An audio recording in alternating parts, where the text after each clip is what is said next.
The first thing I heard was the pump. Whir. A pause. Whir. A mechanical sound where a heartbeat should have been. Julian sat across from me in a wheelchair, one hand pressed against the controller strapped beneath his jacket. 10 years had hollowed him out. His cheeks were grey. His lips had that blue edge I remembered from childhood, when his heart defect flared and my parents turned the entire house into a shrine around him. My adoptive mother, Eleanor, sat beside him. She did not recognize me. Not yet. That was the part that surprised me. For 13 years she had watched my face every morning while I swallowed the pills she called vitamins. She had inspected my food, my weight, my bruises, my fevers. She had spent more time monitoring my body than any mother should have spent loving it. And still, 10 years was enough.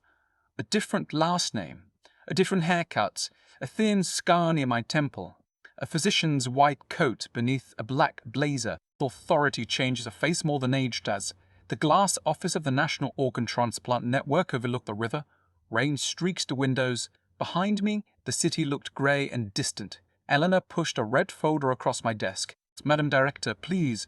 Her voice cracked on the final word. I looked at the folder. Julian Mercer, 31 years old. End-stage congenital cardiomyopathy. Mechanical circulatory support. Repeated complications. Match deceased donor identified. Ethics hold pending. Emergency executive review requested. My signature line waited at the bottom. Richard, my adoptive father, was not in the room. Federal agents were speaking to him 3 floors below. Eleanor didn't know that either. "His team says he has days," she whispered. Julian shifted. The pump whirred again. He looked annoyed by his own weakness. "Some people can be near the edge of death and still find time to be arrogant." "We followed every rule," he said. I almost smiled. "Every rule?" I turned one page. "And another." Eleanor leaned forward. I turned one page. Then another. Eleanor leaned forward. "We were told your office can clear the hold. It can review it, then clear it." I looked up. Her old impatience flashed for half a second. The same impatience she used when I took too long scrubbing a pan. The same impatience she used when I vomited after my morning pills. The same impatience she used in the emergency room while surgeons were trying to keep me alive. "Why is there an ethics hold?" I asked. Julian exhaled through his nose. "A paperwork issue." "No." He frowned. I closed the folder. "It's an organ trafficking investigation." Eleanor's face changed. Barely. But I saw it. A tremor in the jaw. "That has nothing to do with Julian's current treatment, doesn't it?" "No." Julian leaned forward. "We finally have a match." His voice was thin, angry. "So you understand what it took to get here?" I looked at him. Oh, I understood. I understood better than anyone in the country. I reached for my glasses and took them off. Eleanor stared. Her eyes moved across my face, then stopped. Her lips parted. No sound. Julian looked from her to me. "What?" Eleanor's hand began shaking. "No, I said nothing." "No." Her chair scraped backward. "Clara," the name hit the room like something thrown. Julian went still. The pump kept moving. Pause. I folded my hands on the desk. "Hello, Eleanor." Julian's face emptied. For 1 second, I saw the boy he had been. Spoiled. Sick. Certain the whole world was obligated to keep him alive. That's not possible. I tilted my head. "You've said that about me before." Eleanor stood. "You died." The hospital lied to you." She covered her mouth. Julian's eyes dropped to the red folder, then back to my face, and for the first time in 10 years, fear looked good on him. And because fear is justice, because recognition is. I touched the folder. "This review isn't finished." Eleanor came around the chair. "Clara, please." I raised one hand. She stopped. "I said it isn't finished." Her eyes filled. "He's your brother." There it was, the word that had once controlled me. Brother, family, gratitude, debt, debt. I looked at Julian's chest, at the cable disappearing beneath his shirt, at the machine keeping time for a heart that had once been promised mine. Then I said, 10 years ago, I thought being adopted meant someone had chosen me. The rain struck the glass. Eleanor sat down slowly. I opened the file again, but before we discuss what happens to Julian, I looked at both of them. You should understand what happened to me. 13 years earlier, I was 5 years old and sitting on the floor of a county adoption office with a paper cup of apple juice. I remember the carpet. Blue squares, ray squares, cray squares, a stain shaped like a bird. To remember strange things when adults are deciding their future. The woman from social services crouched beside me. There's a family here to meet you. I held the cup with both hands. Do they have a dog? She smiled. I don't know. That was my main concern. Not whether they would love me, not whether they were kind. I wanted a dog. I had been in 3 temporary placements in 11 months. One family had a cat that scratched. One had 2 teenagers who ignored me. One had a woman who cried whenever I called her mum by accident. I had learned not to unpack completely. Then Richard and Eleanor Mercer walked into the room. Richard wore a navy suit. Eleanor wore pearl earrings. They looked like people from a commercial about retirement planning. Behind them stood a thin boy with dark hair, Julian, 8 years old. He looked sick, not fragile exactly, tired. His skin was pale. He breathed a little too quickly. A medical bracelet circled his wrist. Eleanor knelt in front of me. Hello, Clara. I looked at Julian. Is he your son? He is. Does he have a dog? Richard laughed. Eleanor smiled. We can talk about a dog. That was enough for me. 5-year-olds have low thresholds for hope. The first 6 months felt almost normal. My bedroom was small but mine. There was no dog, but Eleanor bought me a stuffed one. I started kindergarten. Richard took photographs on the first day. Julian spent a lot of time at hospitals. When he was home, the rules changed around him. No loud noise, no visitors if he was tired, and no food he didn't like in the kitchen because the smell bothered him. If he wanted the television, I moved. If he wanted my dessert, I gave it. At first I understood. He was sick. Sick children needed more. That was what Eleanor said. Julian's body has to work harder than yours. So I carried grocery bags. I swept. I cleaned his room. I brought him water. I learned how to read the color of his lips. Blue meant call mum. Grey meant get dad. Sweaty and dizzy meant sitting down. I became useful. Useful children are easy to keep. When I turned 6, Eleanor added 3 pills to my breakfast. Vitamins. They were bitter. I gagged. She held out water. Swallow. I don't like them. They keep you healthy. Julian was eating waffles across the table. He smirked. Don't get those pills. I looked at him. Why? He shrugged. Mom says they matter more than breakfast. As I gave him a sharp look, he went back to his waffles. At 6, that sentence meant nothing. At 16, I would remember it every morning. The pills changed over the years. Different shapes, different colors. Sometimes capsules, sometimes small white tablets. I got sick often, mouth sores, stomach problems, infections that seemed to last forever. I bruised easily. My hand shook sometimes. Whenever I complained, Eleanor took me to one doctor. Always the same doctor. Dr. Klein. He worked at a private clinic 30 minutes away. He never let me read my chart. Growth issues, he would say. Immune sensitivity. Nothing serious. Richard paid cash. I noticed that at 12. Why doesn't insurance cover me? He didn't look up from his phone. Private care is better. Julian heard. He laughed. You ask too many questions. I looked at him. He was 15 by then. More confident. His heart condition still controlled the family. But medicine had kept him stable enough to attend an expensive private school. He got a car before I got a decent report card. I got chores. Eleanor stopped calling them chores when I turned 13. She called them contribution. You should be grateful. For what? She never said directly. She didn't need to. For the room, the food, the adoption. The fact that someone had chosen me. Gratitude became a bill I could never pay off. At 14, I asked Richard if I could get a weekend job. He looked alarmed. Why? Money. You don't need money? I want my own. Eleanor entered the room. Absolutely not. Why? You'll bring germs home. I stared. From a bookstall? Julian is medically vulnerable. That ended the conversation. Everything ended with Julian. At 15, I asked to join track. No, too much strain. At 16, a teacher recommended a summer science program. No, too far away. At 17, I got accepted to a community college biology course. Eleanor hid the letter for 2 weeks college biology course. Eleanor hid the letter for 2 weeks. When I found it under a pile of mail, she said, we need you here. Need. I hated that word. but I still didn't understand it. Julian did. One night, 3 months before my 18th birthday, I found him in the kitchen at 2 in the morning. He was drinking chocolate milk straight from the carton. His face looked bad, grey. I reached for the phone. He waved me off. I'm fine. You're not. I'm fine. You're not. Mom already knows. He sat. I noticed a folder beside him. Hospital logo. I saw my name. Clara Mercer. I reached. He pulled the folder away. What's that? Nothing. That's my name. Lab work. Why do you have it? He smiled. You really don't know. Cold moved through me. Know what? He looked toward the hallway, then back at me. For once he didn't seem cruel, just fascinated. Like he had discovered I was the only person who hadn't heard a joke. Mom didn't tell you? Tell me what? His mouth opened. Then Richard's voice came from the doorway. Julian.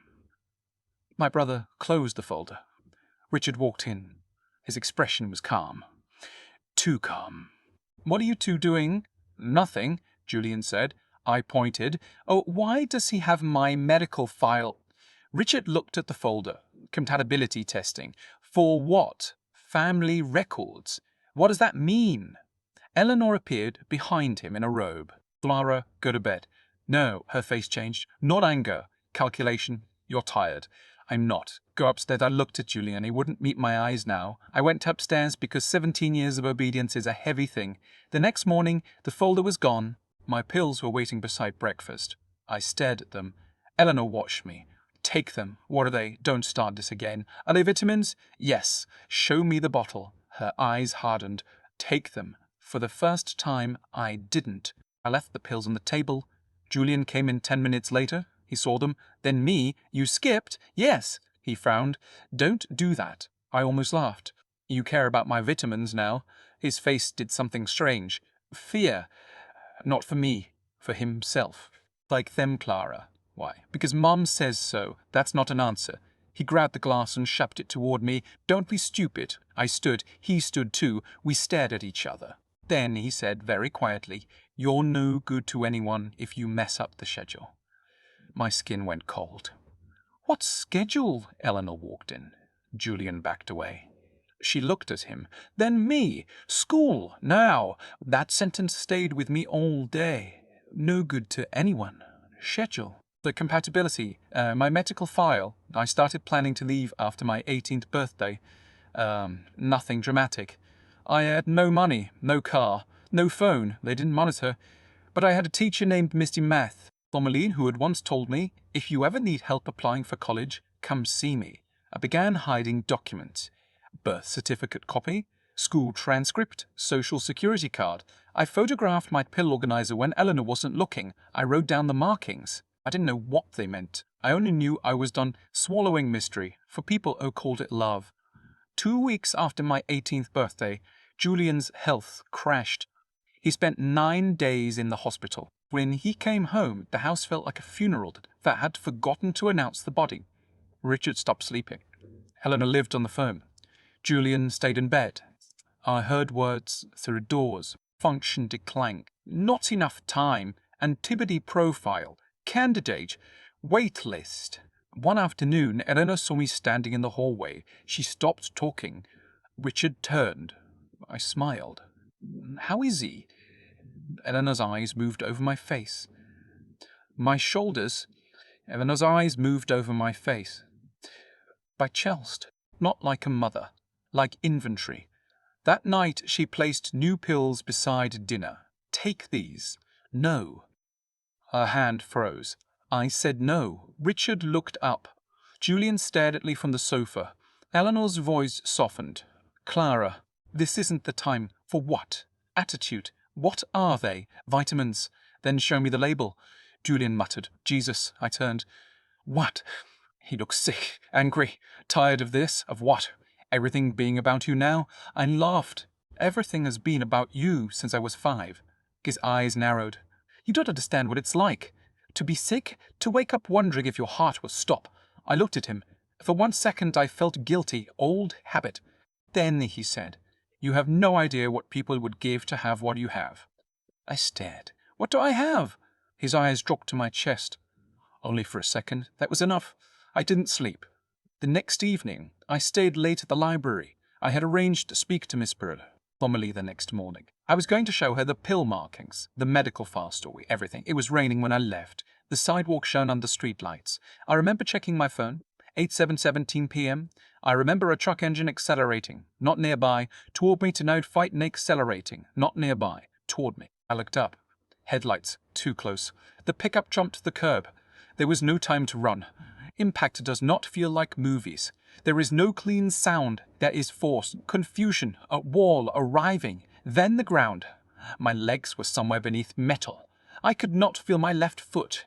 I could hear someone screaming. It took me a few seconds to understand the screaming was mine. The driver got out. Baseball cap, dark jacket. He looked at me. Not shocked, not horrified. He looked toward the road, then walked away. That was when I knew it wasn't an accident. The ambulance came fast. Pain came faster. White lights, scissors cutting clothes, a paramedic asking my name. Clara. Last name? Mercer. That was the last time I willingly used it. The emergency department smelled like antiseptic and rainwater. And people moved around me. The room obey. Blood. Imaging. Voices. My legs. Everyone talked about my legs. Crush injuries. Vascular damage. Surgery. Eleanor arrived. I heard her before I saw her. Where is the attending? A nurse said something. I meet the attending surgeon now. Someone tried to calm her. She pushed past a curtain. For half a second her face appeared. She looked at me. No tears, no panic. She looked annoyed. Then a doctor pulled the curtain closed. Mrs. The Mercer, we need space. My son is at St. Vincent. This patient is unstable. I know exactly who she is. The doctor paused. Then you understand why we are treating her. No. Silence. I could hear monitors. My own breathing. Then Eleanor said, You're wasting time on her legs. My blood turned cold. The doctor spoke slowly. Excuse me? Check the chest. Check the heart. Mrs. Mercer, her heart needs to be evaluated for transplant viability. Someone dropped something metal. The sound clattered across the floor. I tried to move. A nurse leaned over me. Clara, stay still. I stared at her. No. No. And soughed the curtain. Eleanor continued. For my son is a perfect biological match. The doctor said that is not how emergency organ donation works. We have documentation. What documentation? Private testing. My throat closed. I tried to speak. Eleanor, no sound. Maybe I said it. Maybe I only thought it. The male voice entered. Older, firm.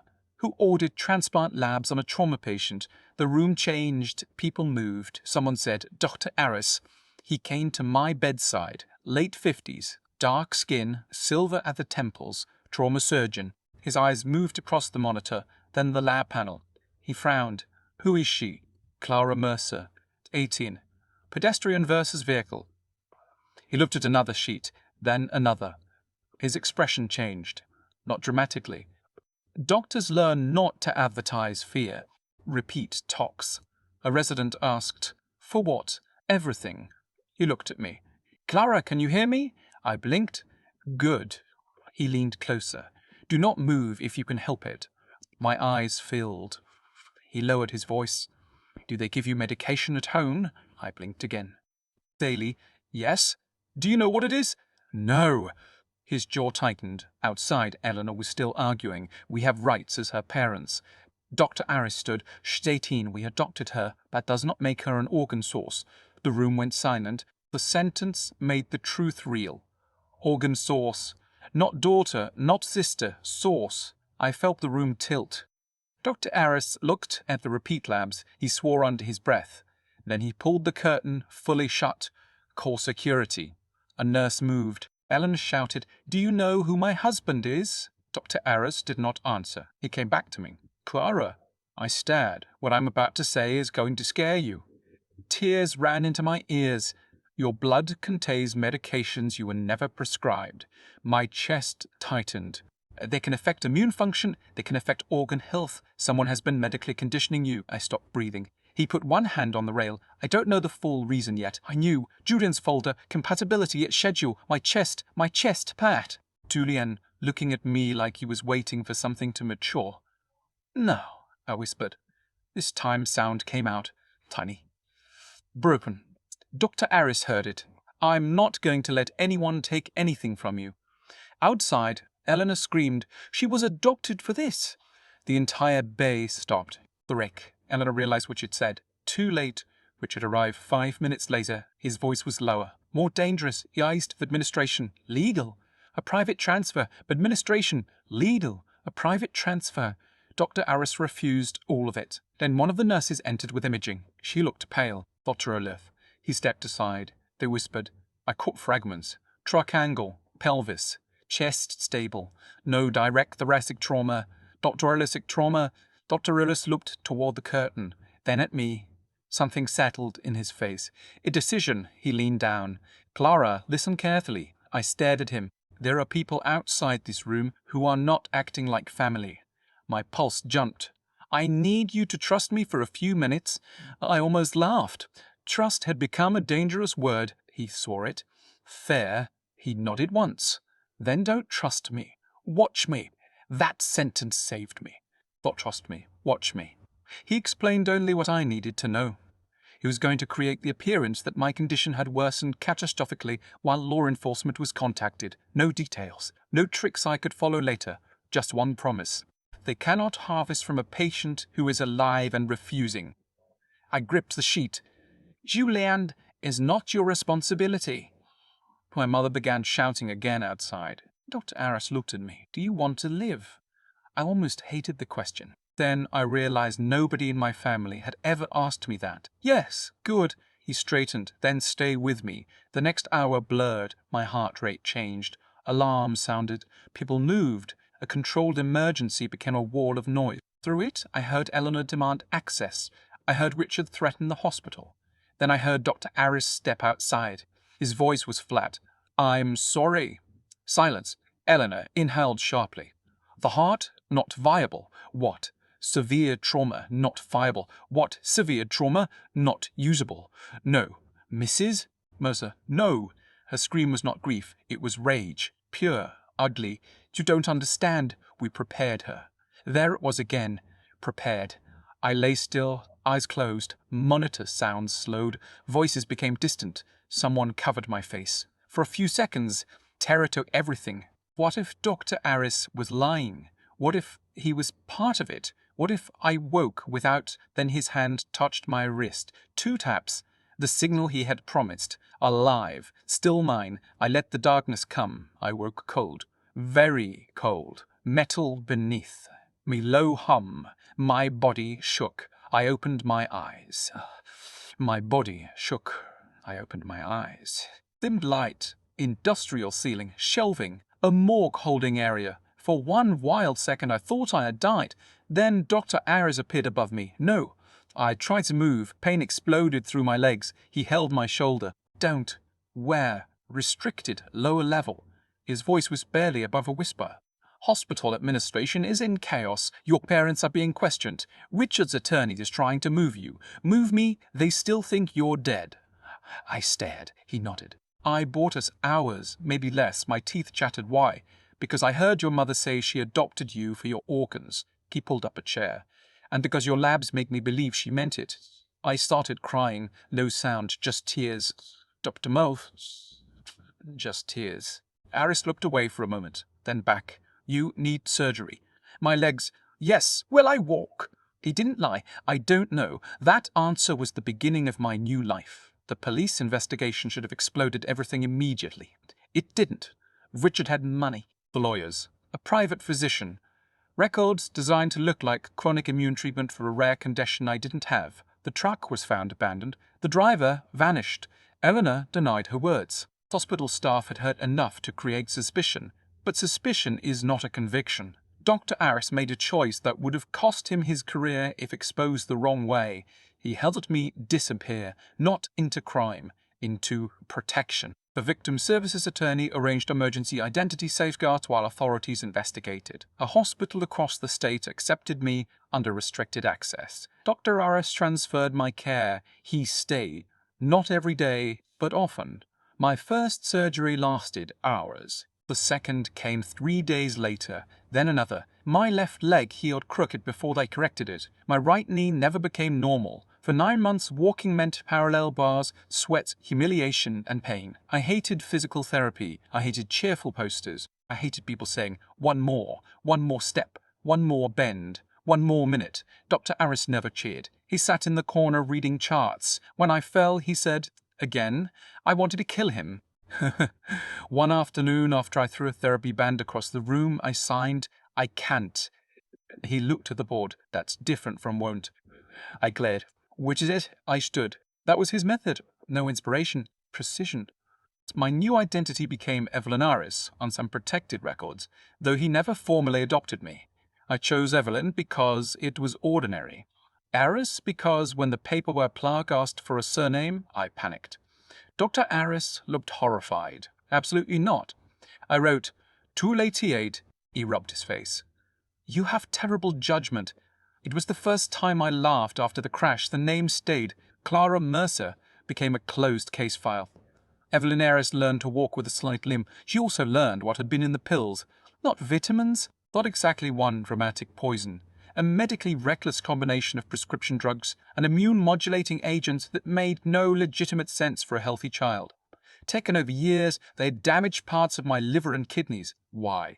Dr. Aris and a transplant immunologist reconstructed the pattern slowly. Julian had a rare antibody profile. My tissue compatibility was extraordinary. The Mercers had been using illegal private testing and medical manipulation to keep my body within a narrow range they believed would improve the odds of using me as a future donor. Not science, not legitimate medicine. A grotesque imitation of it. They had turned medical vocabulary into permission. I read the report once, then threw up. Dr. Aris waited outside the bathroom. When I came out, he handed me water. They were killing me slowly. Yes, so they could save him. That appears to be the intention. I sat on the floor. Why didn't anyone notice? He sat in the chair across from me. Somebody should have. That's not an answer. No. You look tired. Systems misabuse when the abuser controls the information. That sentence changed my life. I wanted Richard and Eleanor arrested. Immediately. I wanted Julian dragged from his bed. I wanted everyone who had ever handed me a pill charged. Instead, the investigation stalled. The private doctor lawyered up. Records disappeared. The truck driver crossed a border using a false identity. Money moved through shell companies. The case stayed open. Open is a cruel word. It means not solved, not closed, not unfluffed. Not closed, not enough. Julian survived, without my heart. Barely. He received a mechanical heart assist device 2 years after the crash. I learned about it from a newspaper article Dr. Aris accidentally left on a table. Mercer family. Thanks medical team for miracle. There was a photograph. Julian smiling from a hospital bed. Eleanor beside him. Richard behind him. A charity banner. They turned his survival into philanthropy. I tore the article in half. Dr. Aris found me. You left this, I know. Want me to stop bringing newspapers? No. He raised an eyebrow. I need to see them. Why? Because they think I'm gone. They do, and they're still living. He studied me. Yes. That's not fair. No. He never said life wasn't fair. I was grateful. That phrase is what comfortable people say when they want the conversation to end. Instead, he said, what are you going to do with the time you have? I looked at him. I don't know. Then learn something. I hated him again. So I did him again. So I did. Community college first. Biology. The chemistry. Statistics. I was behind, not intellectually, practically. I had spent my teenage years cleaning a house and managing Julian's symptoms instead of preparing for independence. I had no study habits outside fear, no social life. The wreck. No idea how to speak when professors asked my opinion. I failed my first organic chemistry exam. 48%. I stared at the grade for an hour, then went to Dr. Aris's apartment. He opened the door. Someone die? I held up the paper. He looked. Possibly your GPA. I started crying. He sighed. Come in. Medical school was not revenge. That matters. At first I thought it was. I imagined becoming a doctor so I could stand over people like Eleanor and say no.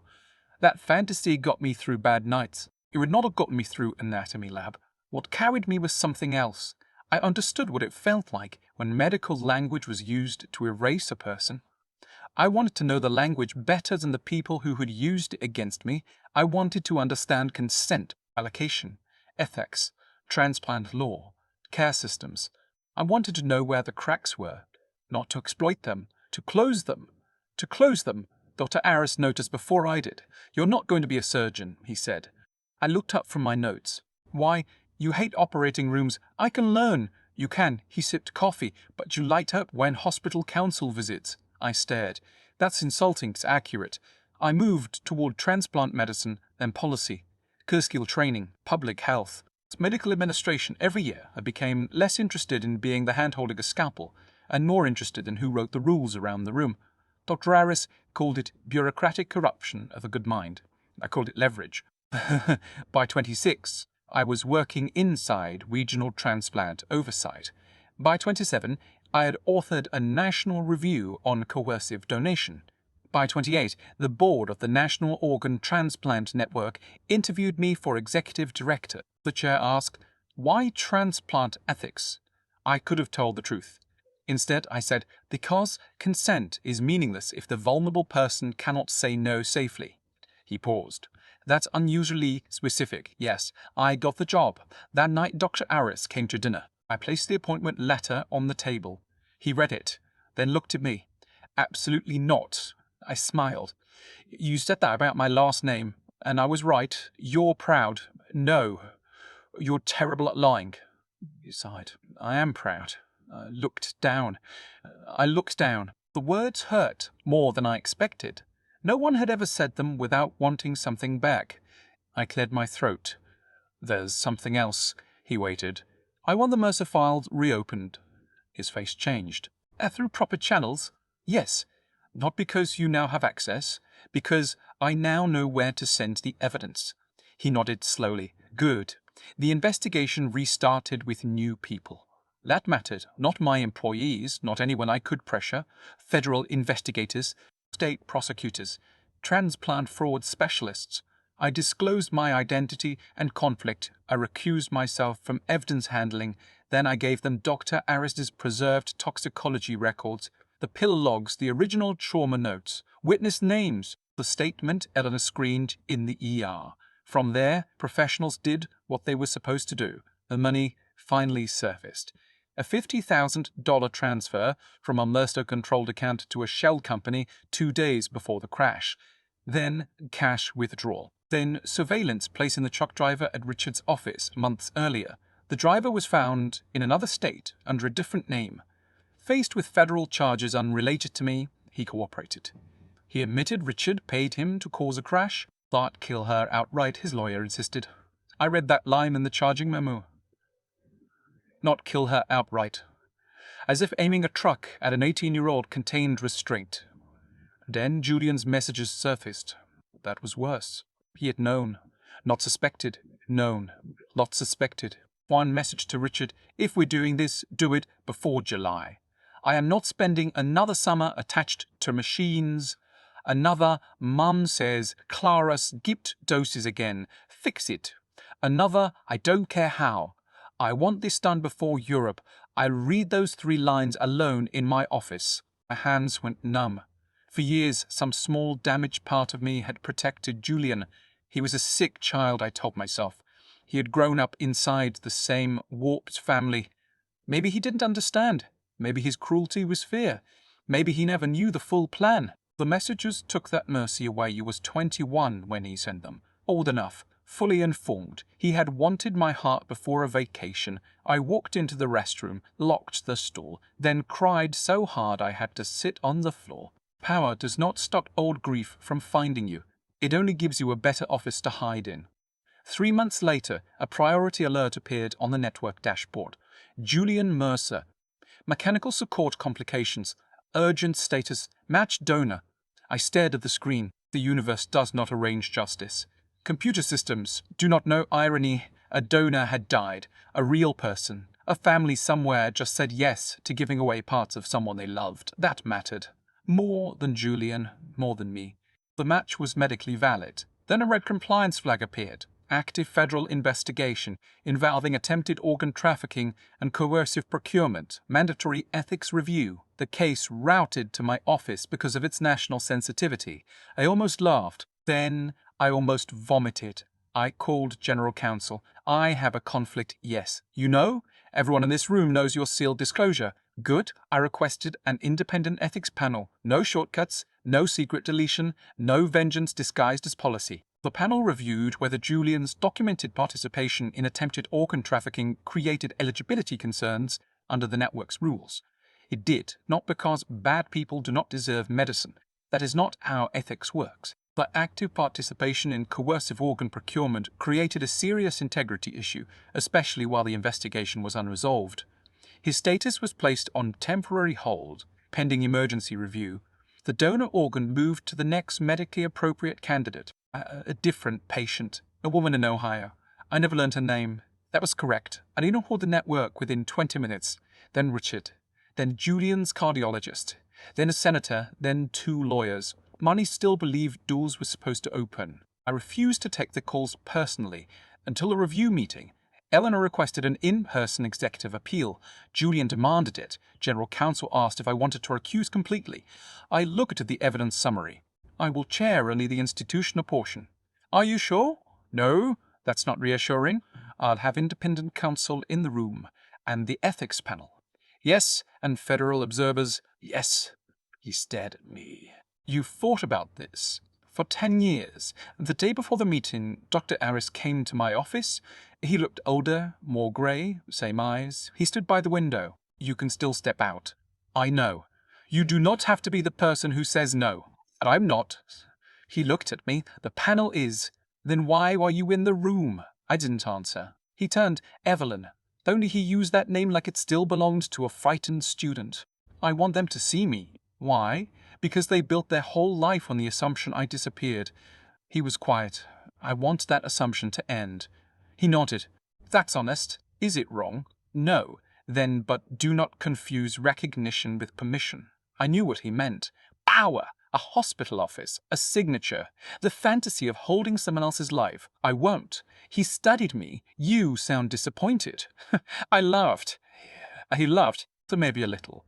The next morning, I took the red file from General Counsel, not because it contained a heart, because it contained rules, evidence, boundaries, everything my family had spent 13 years pretending did not apply to them. Eleanor and Julian arrived at 10. Richard was supposed to join. He never made it upstairs. Federal agents stopped him in the lobby. Now, back in the glass office, Eleanor stared at me as if the dead had returned to collect interest. Julian's pump. Word. I opened the file. You want me to save him? Eleanor nodded too quickly. Yes. I looked at Julian. Do you? His jaw tightened. Obviously. 10 years ago. Did you want me to live? Silence. Eleanor whispered. Clara. I held up one finger. Julian looked toward the door. What's the point of this? Answer. This isn't relevant. It is to me. His face hardened. For the first time, I saw the old boy at the breakfast table. Don't skip those pills. You're no good to anyone if you mess up the schedule. I was sick, he said. So, I was desperate. So, I didn't know what Dad would do. I slid one page across the desk. His message of we're doing this, do it before July. The color drained from his face. Eleanor shut her eyes. Julian stared at the words. You accessed. Private federal investigators did. He stopped. I slid the second page. Mom says Clara skipped doses again. Fix it. His fingers began shaking. The pills made me sick for 13 years. He looked up. I didn't prescribe them. You monitored them. I was a kid. You were 21 when the truck hit me. His mouth closed. The pump whirred. Eleanor reached across the desk. Please. I pulled my hand back. She froze. Don't touch me. Her face broke. I loved you. I actually laughed. It came out soft. You adopted me because I matched him. No. Then why was my compatibility testing done before the adoption was final? She said nothing. I had wondered about that for years. The reopened case answered it. A private pediatric cardiologist connected to the Mercer family had identified me through an illegal donor matching scheme buried inside charitable medical screenings at the orphanage. Richard and Eleanor did not choose a daughter. They chose tissue, the dog conversation, the stuffed animal, the photographs. All of it had been built on a lab result I never saw. Eleanor began crying. I took care of you. You kept me alive. Yes, for him. She covered her mouth. I leaned back. Do you understand the difference? Julian spoke. I am dying. I looked at him. He was. That mattered. It did not erase anything. Yes. You hate me. Yes. Use you damn thing. The yes, the honesty startled him. I continued. But this decision isn't based on hate. Then, sign. No. His eyes widened. I turned the file so he could see the ethics determination. Your emergency appeal was denied by the independent panel. Eleanor made a choking sound.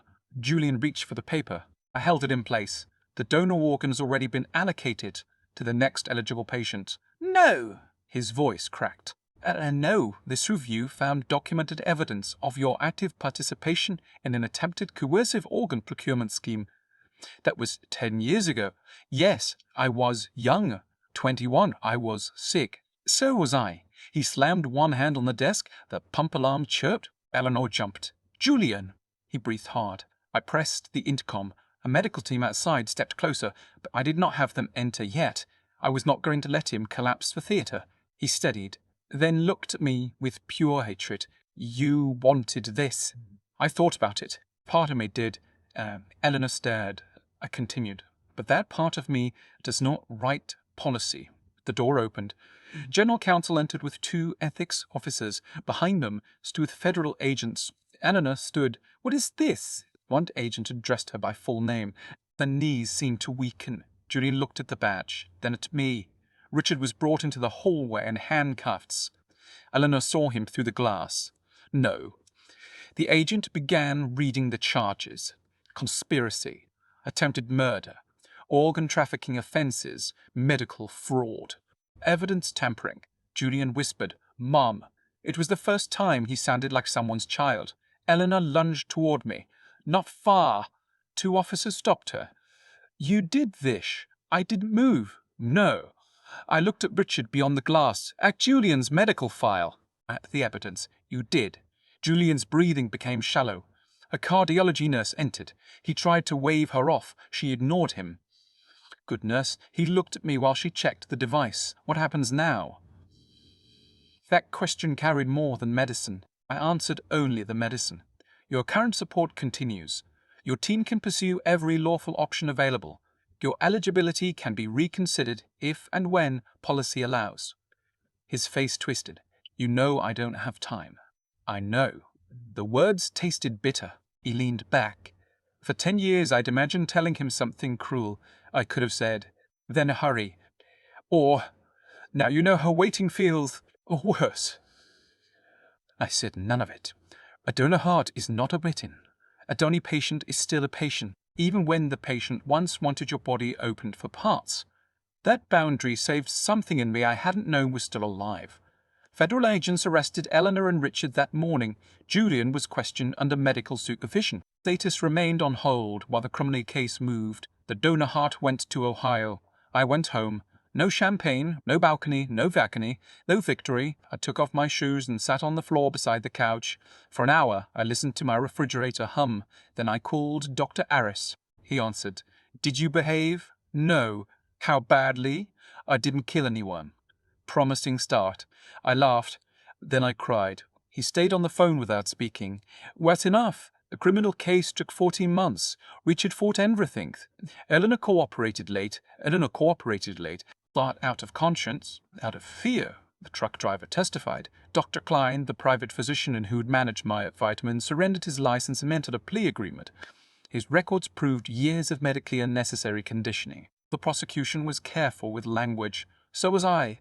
No one called me a spare heart in course as a slogan. They used dates, lab values, prescriptions, payments, messages, intent. The facts were worse than slogans. Richard had paid for the crash. Eleanor had coordinated the hospital plan. Julian had pressured them to act before his planned European trip. That detail made headlines. I hated the headlines. Dying here wanted sister's heart before vocation. People turned him into a monster in a sentence. He had been monstrous. He was also a human being dying from heart failure. Both could be true. 3 months after the board meeting, Julian's device developed another complication. He was admitted to a public teaching hospital. His attorneys petitioned repeatedly for reinstatement. Each request went through independent review. Not me. I recused permanently from his case. That was important. I did not sit at a desk deciding whether I'd rather lived. I had already been used as someone else's body. I would not use medicine as ownership in reverse. Julian died 5 months later. Not abandoned, not screaming in a hallway. His medical team treated him. They managed his pain. A nurse held his hand when Eleanor could not be there. I learned that from the case liaison. I sat in my office after everyone left. The city lights came on one by one. I expected satisfaction. None came. I remembered him at 80 years old in the adoption office, pale, tired, watching me drink apple juice. I remembered him at 15, laughing at me. At 17, hiding my file. At 21, asking our parents to hurry. People are not one age forever. He became responsible for what he chose. His illness did not excuse him. His death did not excuse him. His death did not erase what he did, and his death did not heal me. The Richard and Eleanor were convicted on the major conspiracy and attempted murder counts. Additional federal offenses related to illegal organ procurement and medical fraud increased their sentences. They lost the house. The charitable foundation collapsed under investigation. Assets were seized to compensate victims and cover penalties. People online celebrated. I stopped reading comments. Accountability had happened. Spectacle was extra. The day Eleanor was sentenced, she asked to speak to me. I almost refused. Then I went. We met through glass. Prison visiting room. She looked smaller. No pearls. No perfect hair. She picked up the phone. I did too. Clara. I had not heard her say my old name gently in decades. It still made my stomach tighten. I want you to know. She stopped. I waited more. She stopped. She stopped. We did love you. I looked at her. Don't. We did. No. Her eyes filled. You were ours. There it was. Ownership again. I leaned closer. That's the problem. She frowned. You never understood the difference between loving someone and having a claim on them. She started crying. I saved you from an orphanage. I closed my eyes. The oldest invoice. Gratitude. Debt. You adopted me. Yes, you did not buy me. Her mouth trembled. I gave you a home, and you charged me for it with my body. She looked away. I continued.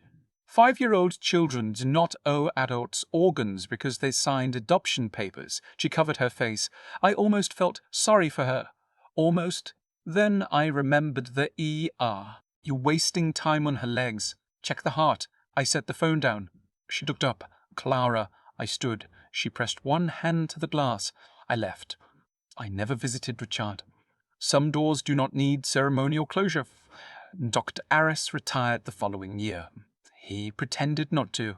He kept showing up at conferences, calling residents, sending me articles with subject lines like, read this before you destroy healthcare. We created a nationally program together, not in my name, not as a revenge foundation, a real consent and coercion initiative. He had trained hospitals to identify suspicious family-controlled medication histories, forced donation pressure, trafficking risk, and vulnerable patient isolation. We expanded independent donor advocacy. No recipient family could control the evaluation of a potential living donor. And no private compatibility program could hide behind charity screening without audit. Every transplant center received new guidance on coercive family dynamics. The work was boring. Forms, training, modules, audits, data. It saved lives. That made it beautiful. One afternoon, I visited a children's hospital where the program was being implemented. A social worker brought me into a conference room. The 17-year-old girl sat there with her aunt. Her younger brother needed a kidney. The girl looked terrified. Not of surgery, of saying no. The aunt kept answering questions for her. I watched for 30 seconds. Then I asked the aunt to step outside. She resisted. Hospital policy backed me. The door closed. The girl stared at the table. I sat across from her. No one here gets to punish you for your answer. She looked up. What if he dies? The question hit me in the chest. I thought of Julian, of my own childhood, of all the ugly ways families turn illness into obligation. I said, his medical team will keep treating him, but your body is not a debt. She started crying. So did I, quietly. She chose not to donate. Her brother later received another treatment pathway while remaining under specialist care. I never learned the final outcome. That was okay. The point wasn't that everything ended happily.